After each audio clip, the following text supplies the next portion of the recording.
There is a moment in every man's life when the world ceases to be a place of wonder and becomes a mirror. A cruel, unforgiving mirror that reflects not who we are, but who we failed to become. I am not in danger, Skyler. I am the danger. A guy opens his door and gets shot, and you think that of me? No. I am the one who knocks. Walter White stood before that mirror, not as a man with cancer, but as a man already dead. Not because of illness, but because of invisibility. He was a chemistry teacher with brilliant potential, a mind meant to shape molecules, not obey them.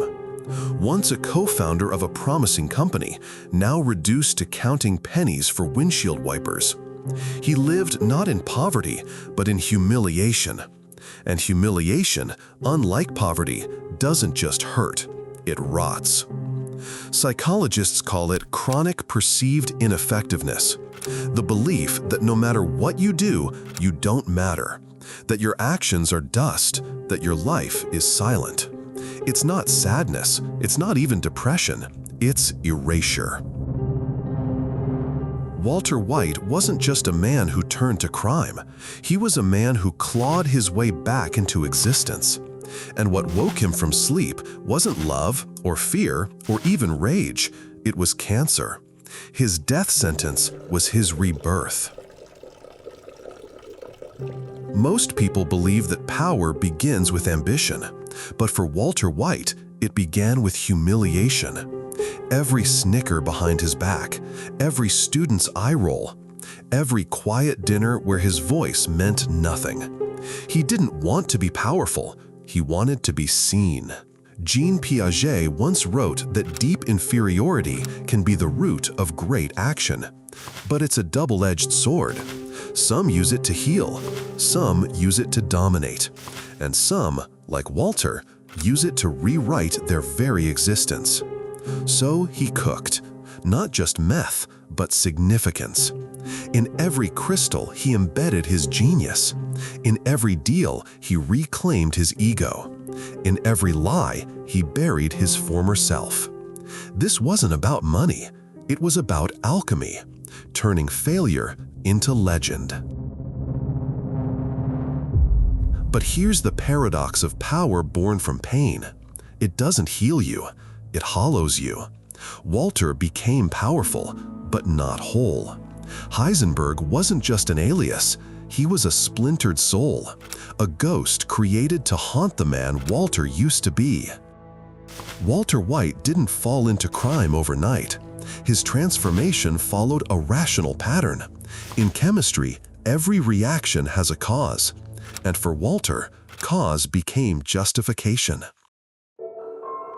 If you enjoyed this video and want to see more content like this, don't forget to like, subscribe, and share your thoughts in the comments. Your support truly helps us grow and keep going. Here, cognitive dissonance enters the picture.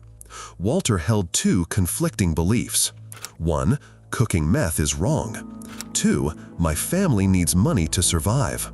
Rather than abandon one, he altered the perception of both. The crime became necessity. The lie became love. Psychologically, this is not delusion, it's adaptation, a defense mechanism called moral disengagement. It allows a person to detach morality from action so that he may act without emotional consequence. Walter didn't stop believing in right or wrong. He just redefined right as what keeps him in control. Then came the second mechanism, the broken windows theory. Walter observed a society where crime was routine. In his region, meth wasn't shocking, it was commerce. When a law is repeatedly broken, it loses its psychological weight. Crime becomes normalized. Participation becomes logical. So Walter no longer saw himself as a criminal. He saw himself as a rational actor in an irrational system. Not evil, just efficient. Do you know what would happen if I suddenly decided to stop going into work?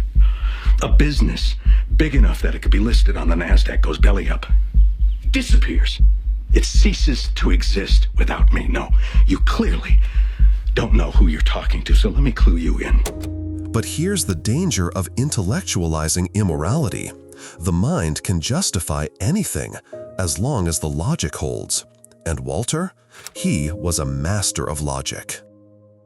By the time Walter says, "I did it for me," we're no longer watching a man justify evil. We're watching evil justify itself. It's no longer about protecting family or fighting fate. It's about winning.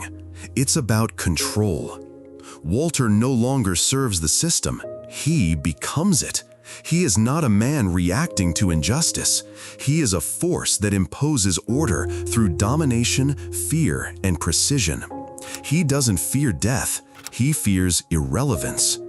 The name Heisenberg is no accident. It references Werner Heisenberg's uncertainty principle, the idea that you can never fully observe both position and momentum. Walter, too, becomes unknowable, not fully hero, not fully villain, but always in motion, always unpredictable. Walter's relationship with Jesse Pinkman is a paradox of mentorship and manipulation. He sees in Jesse both a failed version of his younger self and a tool for his grand design.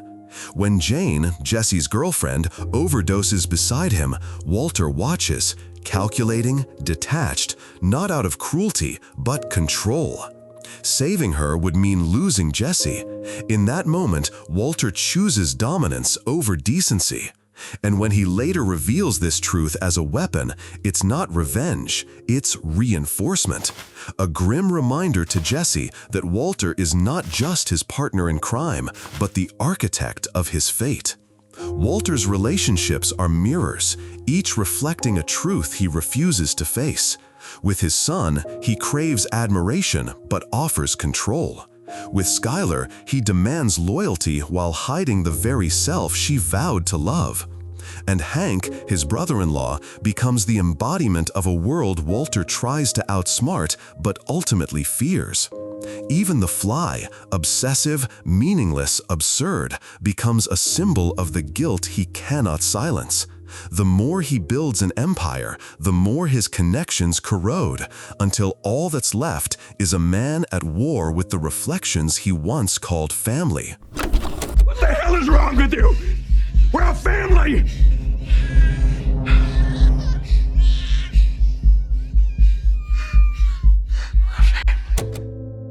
In the final episodes, Walter watches the empire burn, and we, the audience, are left wondering, was this transformation a tragedy or an inevitability? Did Walter break bad, or was he always broken? Breaking Bad doesn't answer this, because it's not about answers. It's about the cost of becoming more than human and losing what made you human in the first place. Walter White solved every chemical equation, but the human one destroyed him. Freud might say Walter's descent was inevitable, a triumph of the id over the ego, a man surrendering to the primal thrill of power long repressed. But Kant would see something darker, a man who chose again and again to treat others as mere means to his own end, and thus abandoned the moral law within. Between Freud's instinct and Kant's duty, Walter stands, not as a victim of fate, but as its author. In the end, Walter sought everything but what truly mattered, meaning. Power and wealth could never fill the void within him. He struggled to see others as ends in themselves, not merely means to an end. His tragedy lies not in what he lost, but in the choices he made to turn away from his own humanity. Sometimes, the heaviest silence speaks louder than any action, and that silence can come too late.